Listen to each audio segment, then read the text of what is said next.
موږ یې ناست یو پر دې وطن به ملا موږ سرونه ورکوو یا به موږ ته خپله لار راکړي بله لار پکې دا شنختکار خو هسې زموږ د نه چلېږي د پنجاب د چلېږي که دا سوال هغه تاسو په فرلت کې د نه خوړلو اعتصاب یا په بله معنا بوک اټاچ شو سوي دي ولې ځوانانو دې ګام ته مجبور سو او دا به د کوم وخته پورې دوام ولري دا نو احمد ظاهر صاحب صاحب کور ودان چې په د توره شپه راشي موږ د دې ښار سره وعده کړې ده د خاورې سره وعده کړې ده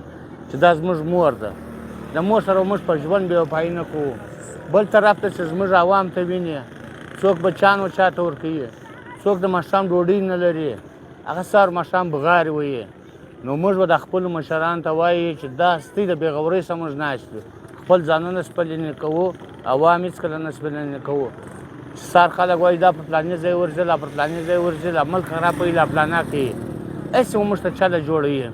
نو موږ به خپلو مشرانو ته وایو چې دوی شملو ته شئ جګې جګې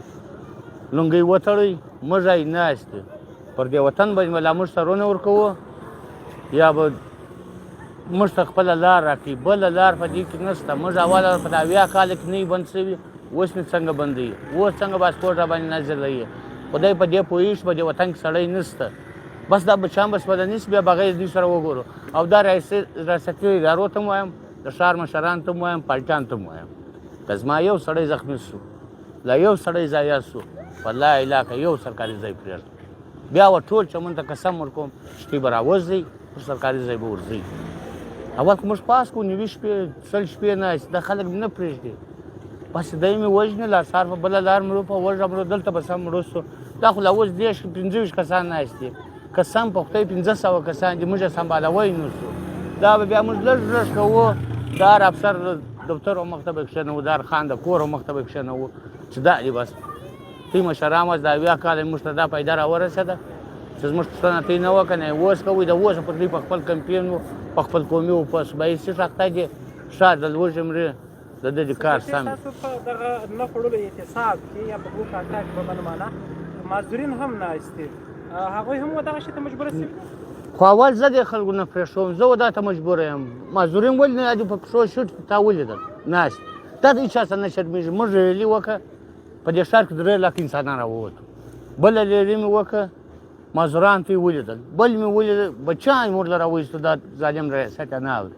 نو موږ څه چم وکړو چې دوی اورېدی لا د مشرانو اورېدی زموږ یې ناره د ځای ته رسولی خو موږ به ارمان نه کوئ مشران هم په خپل کورې زنګو په اسمبلي اخته دي دوی په خپلو دندو اخته دي تاسو ته داسې پرون ویل کېږي چې پرون جرګه سوې ول او دا ویل سوې وله چې دوی باید د پاکستان زنده‌باد نارې ووایي او بیرغ دې پورته کړي بیا ممکن پر دغه باندې خبره سره وشي او لار دې هم ایله کړي د هغه اړوند څه ویل غواړئ نو دا داسې چې ورته ناست ډېر نشو ورته وایي چې موږ پارلماني یو د وطن خلک یو د پارلمین له موږ په سره کم ځو په بله د 80 کاله کې لا دا شک شته چې دا پاکستانیان دي که نه دي دا خو بیا عجبه سوال موږ پاکستانیان که دننه سوي نه یو ته مې پېژنې ګرد جان مې پېژنې دی راسې دلته څوک مهاجر شته دا شنختکار خو هسې زموږ د نه چلېږي د پنجاب د چلېږي که دا سوال هغه خو بیا ټیک